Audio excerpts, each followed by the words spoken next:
Hi, I'm Jacobo Artee. This is Alcampo Hunting Adventures Podcast.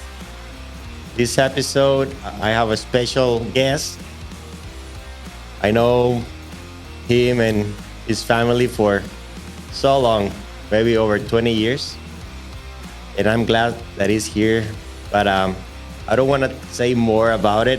I want he do his introduction. Chris Brennan, welcome. Oh, thank you so much, Jacob, for having me, and the experience that I've been through with you and your family over the last week is absolutely unbelievable, and it's everything that I dreamed of. And I've been planning this for a long, long time. I would have been probably around the age of 13 when I realized that I wanted to pursue this quest of trying to get to a Grand Slam in sheep. I'm not quite there yet, but with your help and the help of the rest of your team, we're one step closer now. And but yeah, Brennan Chapman. I'm from Clarkston, Mississippi. I run a small duck and waterfowl operation there called Coldwater Duck Company. But long before Coldwater Duck Company, I that was born as a result of my love for the outdoors, and but particularly sheep hunting, and chasing them up the mountains. And like I said, I've never wavered from the quest to do this, and I always knew that one day you and I would have a chance to hunt together. And it took me to the age of 42 now before we made that a reality.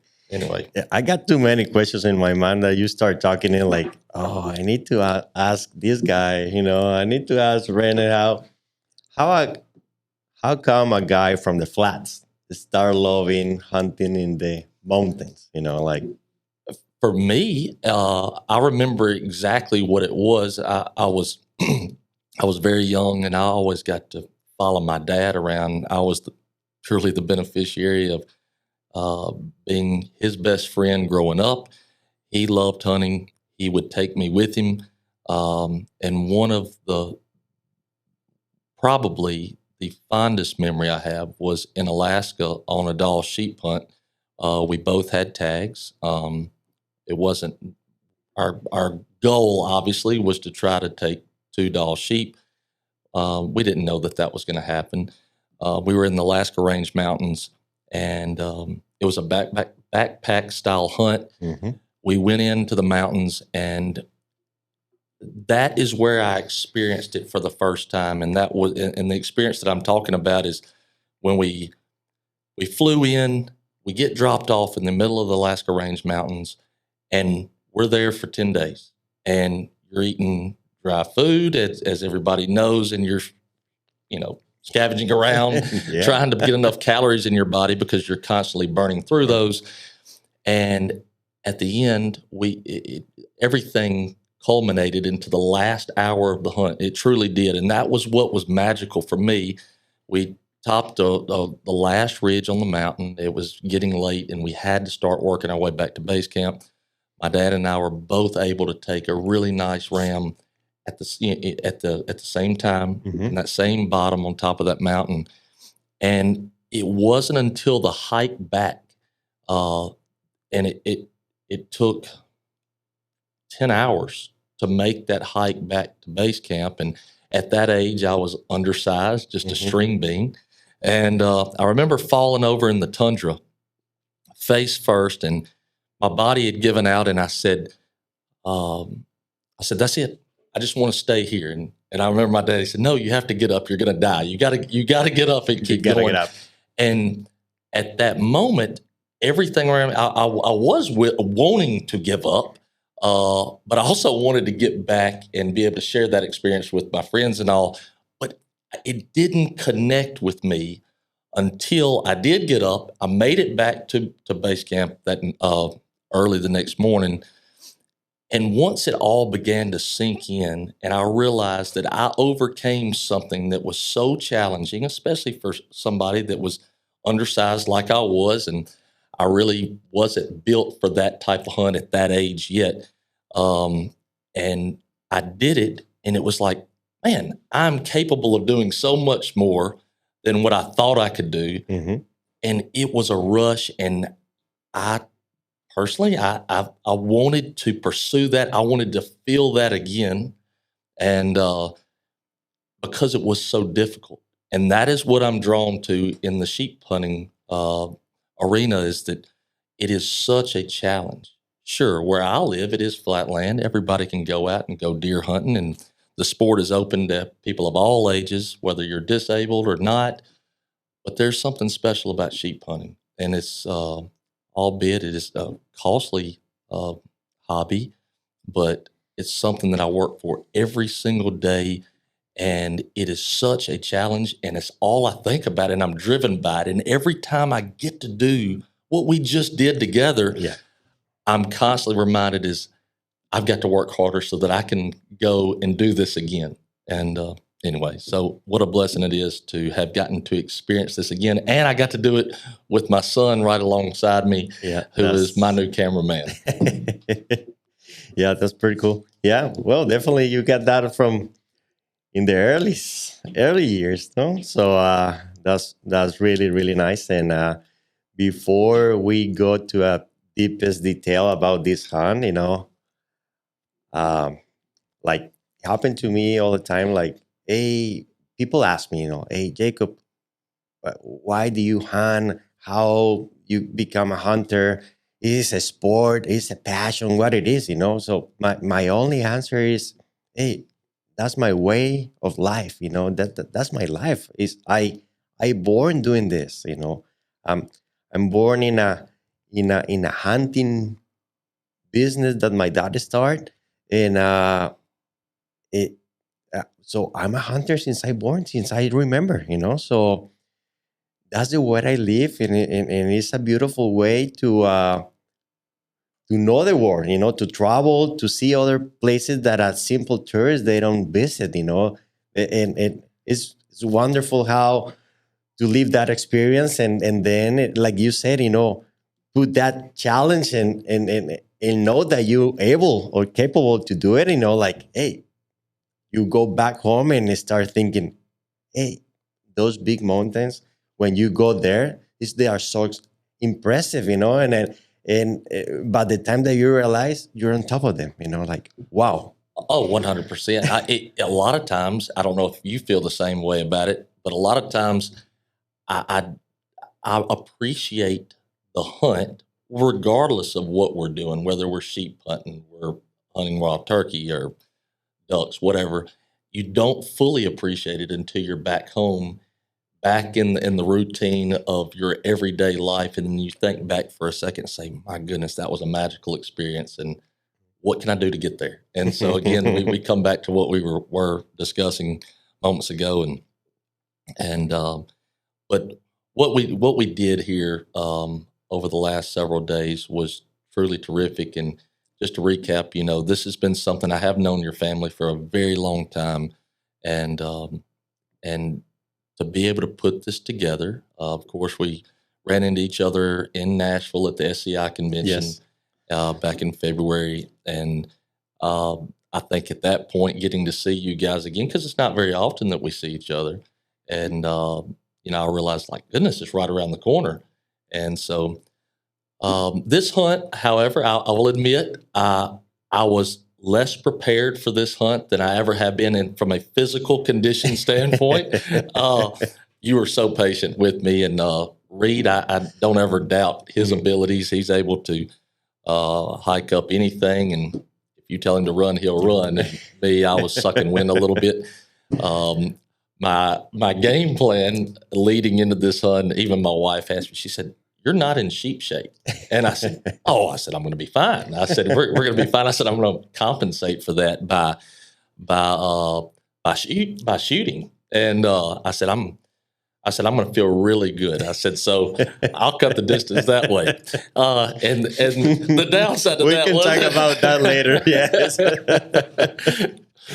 So, but yeah, we got into camp, and I have been to Hermosillo, this area, several times in my life, and years past, I was much younger. We were here turkey hunting, and I was doing that with your family, but this was obviously the first time I have personally got to come in and do sheep hunting and chase after some mule deer with you, and that was a little bit unexpected, wasn't it? Yes.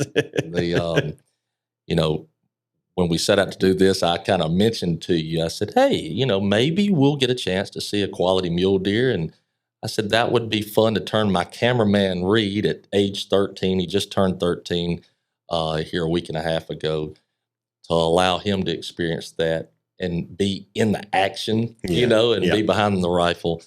And lo and behold, first day, right? I mean, first day. Not expecting to see that at all. And we come across what I realized as soon as I picked up the binos on it, and I was like, oh my goodness, we got to take advantage of this opportunity right now. And I was really waiting on your approval before I said anything, and I almost got carried away and sent him anyway. But no, it was a yes scene. We see it, we saw that buck, and like we just look each other like, hey, somebody need to shoot this buck. Right. Yeah.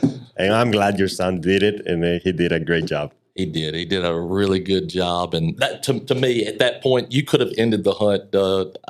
Nothing excites a parent more than seeing a child happy. And I could see it in his eyes from the second he pulled the trigger. And he knew, he was like, I think I made a good shot on him.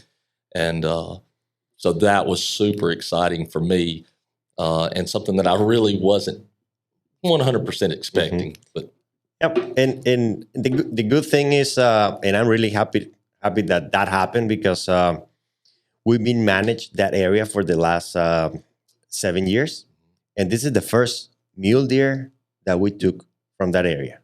Right. So and we see the difference between 7 years ago and today. Now the deer stop and look. Before that there was less deer, and if you see a deer, he was running a mile away from you. Well, you explained that to me when we got there, and I asked you point blank. I said, hey, how's the mule deer?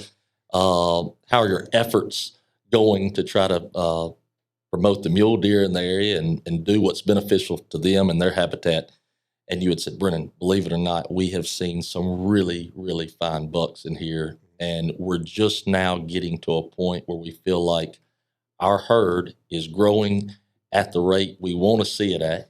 And I personally just thought that maybe these were just reassuring words, and I did not expect us to be in the position we were. Even your team that was with us, I think they were a little shocked as well. They don't know what's happening. Yeah, that everything worked out so textbook within a few hours of the hunt. But anyway, so we get the mule deer and check that off the list, and you were always very optimistic about the desert, our chances of getting on a good ram during the hunt. I think at one point you even mentioned that you were like, Brennan, that's the hard part, is trying to get your son on a quality buck in an area that is growing, and you were like, check, hardest part of the hunt's gone, and it gave me optimism to hear you say that. Yeah, and that's the truth. And seeing that it was really success on the first day, people, they don't know, but you came to hunt a desert bighorn sheep for 10 days, and on day 4, everything happened. You were able to shot a ram, harvest a ram, and that was yesterday. That's crazy. That was yesterday. It seems much longer. I mean, than look, that. my skin is burning. Right. Yeah. For me, one thing that for anybody out there this listening to this, one thing that was that humbled me a little bit was the fact that I've spent my entire life just like you in the outdoors hunting, and I'd like to think that there's a lot of things about hunting and wildlife that I excel at and that I'm good at. Admittedly, however, on this trip, I struggled with the ability to contribute in spotting these sheep at a distance that that I could help the team out, because it is a team effort. The way that you run this operation, and we have other people that want our success just as much as I do. Obviously you do, but the rest, everybody wants to see the team succeed, and it's humbling to me to feel like I'm not contributing, because it took a while for my eyes to adjust. Is normal. It's right. Yeah, it's normal. It's different plants, different rocks, different colors. It take you 1 or 2 days to start picking up some stuff, up there. For sure. Yeah. We laughed. One thing that some listeners may appreciate is that we were laughing. You were always beating me to the punch, and you don't know this, but as each time I'm picking up binoculars and looking, it was almost like I was in a race with you. I was trying to find one before you would. And, the good thing is you find your ram. I did. It was the only. There was only two. I give you credit for that. There was only 2 instances that I felt like I contributed, and I actually saw something before the rest of the team, particularly you. And I did see this ram. And anyway, so that was kind of a small highlight in it. But then what happened next was a little embarrassing for me from the standpoint, but you were so prepared and you were very patient with me. But we can go into a little bit of detail and talk about what happened next if you want. Yeah, that'll be interesting to know. So Brennan find this ram almost 1,300 yards, no? Mm-hmm. And so we stop and look until finally out of sight. Right. So it's when we decide to start going and start walking about. We start walking and so suddenly I just look and see it with my naked eye, a skyline about 400 yards, and I don't want to screw your story, so no. The part that's embarrassing, I had spent so much time preparing for the shot. The one thing that hunters out there that are far better than me and more experienced, they want to push themselves, and so there may be those, I'm sure there are, that'll go out and they will run a mile. And they will immediately grab their rifle and sit down and say, okay, now I'm going to make the shot. They want to do it with an elevated heart rate. I did not prepare for that, and that was my fault. I prepared because there's a certain progression that I like to go through in preparing for a shot in excess of 200 yards. And we can have the best equipment in the world that we want to, which we did in this instance. I had Swarovski optics, with a BTF turret on there. I can dial it in. Theoretically, it's supposed to set up and be perfect. And the fact that I wasn't able to make timely shots at the best opportunity falls on me. In this particular instance, as we approached the ram, he was skylined. The fact that I'm a right-handed shooter, we were on one steep incline. He's on another. Maybe looking back on it, if I was left-handed, I may have had a better opportunity that would have given me less cause for concern. In this particular instance, I used the elephant bush, I believe. Bush, yes. And that's all I had to work with. And it was just an awkward situation, an awkward position. My neck was twisted up, but I still had spent enough time on that rifle leading up to this that I felt like, I'm going to make this shot, no problem. The first shot, again, we're close to 400 yards, but I was not able to get into a prone position. The first shot, you called it out perfectly. You had everything on the phone scope, using your spotting scope there. And so fortunately, you had that set up, and we had enough time to do that. That was very beneficial in looking back at it to know what we were dealing with. First shot goes in and hit him far back, but it did hurt him, shooting a 300 Win Mag, and it slowed him down a bit. Remember the other rams at that point, they took off and were slightly ahead of him, and he lagged back. I think second shot was just an absolute miss, and I wish you could have experienced what I was seeing in the scope. In the scope, yes. I mean, there's no excuse. It's my fault. But what I was seeing in there was I was guessing. I was guessing because there was no way to gain any stability with the setup that I had, and seconds count in that particular instance because at any point he can say, "Hey, I'm headed out over the top," and yes, then we're playing catch the ram. Catch the ram. And but second shot was just terrible. And looking back at it, I think the third shot was a bit forward. Maybe I hit the brisket. Mm-hmm. I don't even fourth or fifth shot even, and I'm embarrassed to continue to reference that, but that's the way it went down. And I went and broke his back, and that was the end of the ram. That was the end of the ram. Yeah. And Mm-hmm. I'm always super appreciative of these animals. I don't take that for granted at all. Climbing up there to put my hands on such a wonderful animal is humbling in itself there too. And but thank you for your patience. Thank you for your coaching. It was terrific to have somebody, a seasoned guide with me that can call out the shots, give me some feedback. Lord knows what's the number one thing we discussed, that the worst mistake that can ever happen in that situation is what? Yeah, you don't communicate, you're ending shooting another ram or losing, Right. Well, it certainly helped me because as the chaos is unfolding and I was not able to leave the gun in a position, I'm constantly having to go back in there, reload and try to find him. And, gosh, there's so many choyas and other cactus on the mountain, and trying to find the right one and say, okay, yep, there he is again. Let me get on him and try to get the job done. And but all in all, it worked out. And again, extremely grateful for everything that took place. And like I say, for Reed to be there with me in that moment is something that I will never forget. I've said it now. This will be the third time in 24 hours.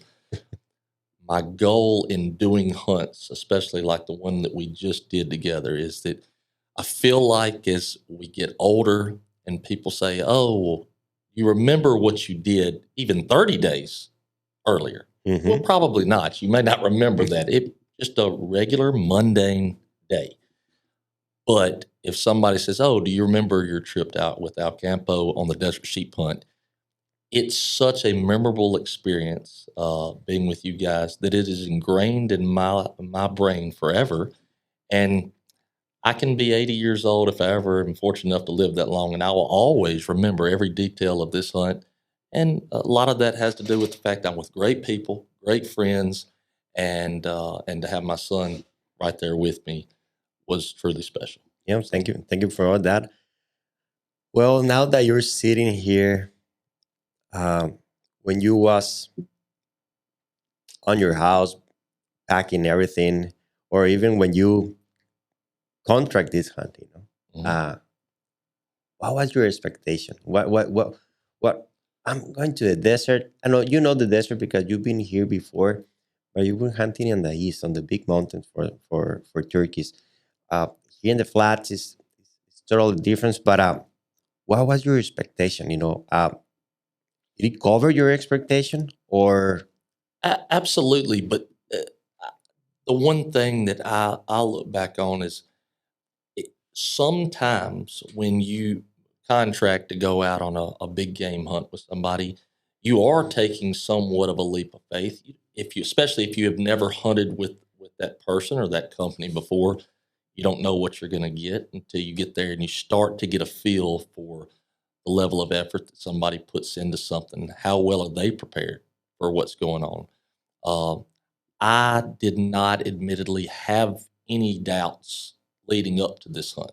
Already knew what I was getting by virtue of our relationship for over 20 years. Every single time I've been around you and your family, it's been exactly what we sketched out. And this was no different. And so that took some of the, it gave me some sense of relief knowing that I was with you guys, and that I knew behind the scenes leading up to this that y'all were out scouting and you certainly were not going to put me in a position to fail You were going to give me every tool I needed to try to get the job done, and you were going to see if I would fail. And I almost did. Well, it's part of our work. It's part of our success. We try to be prepared for everything. Like you say, well, I need to practice to do this. So we do our part. So make it happen. And I'm really, really happy because we start working in this area, Sierra El Alamo, to reintroducing the desert bighorn sheep. It was a low population of sheep, and since 2017, we're releasing sheep in that area. And I'm really, really happy to know that you're hunter 42 of 42 hunters. We started 2017 with the first hunter, and now we have 42 hunters, success hunters. So it's 100% operation. And thank you, God. For that, and thank you for all the hunters that put all that trust in us, and thank you for you. And the good thing is, and we have time to make this, Oh, absolutely. I look forward to the fact that I'm going to continue to pursue that goal that I talked to you about finishing this slam out as a 3/4 slammer right now, and that's exciting to me. Thinking about, okay, I'm one step away. It's taken me quite a while to do it, but goodness gracious, there was the conservation efforts that have been put into place in there. It is unbelievable what I witnessed there, and seeing the efforts to make sure that all of the animals, we're not talking about just the sheep. We're talking about everything. Everything. Mm-hmm.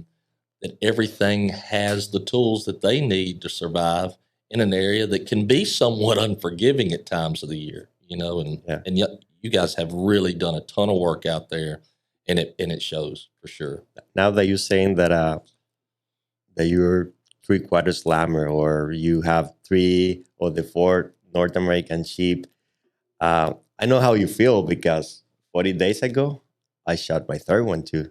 Right. Okay. So we share the same feelings on it. Yeah. So. Yeah. And the funny thing is, I'm missing the desert bighorn sheep. I know. I'm trying to work with your family. I'm trying to work with your family to get them to reconsider the situation and maybe make that complete Grand Slam a reality for you. But no, absolutely terrific. I can't thank you enough. The opportunity even to go over and recap this hunt and talk about some of the things that we accomplished together over the week is special too. So thank you so much for having me. No, you're welcome. You're welcome. And I just want to add that I would like to bring all my hunters, all our clients, all our friends here to talk about his experience. That was the idea. This is a start. This is started by a good friend that helped us in all the technology world in the company.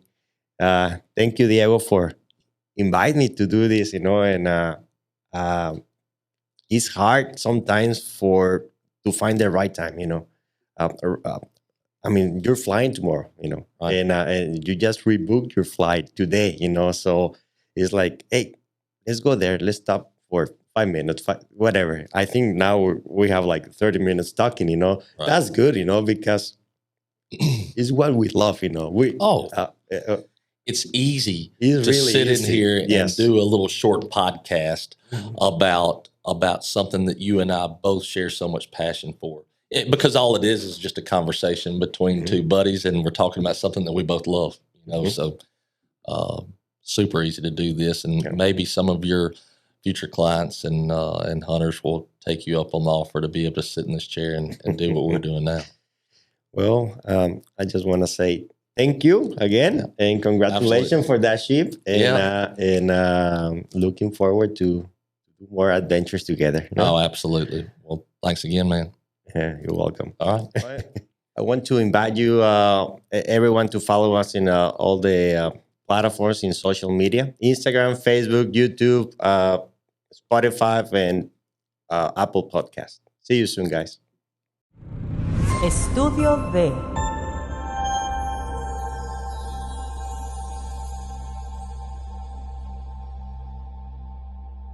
Dale voz a tus ideas en Estudio D.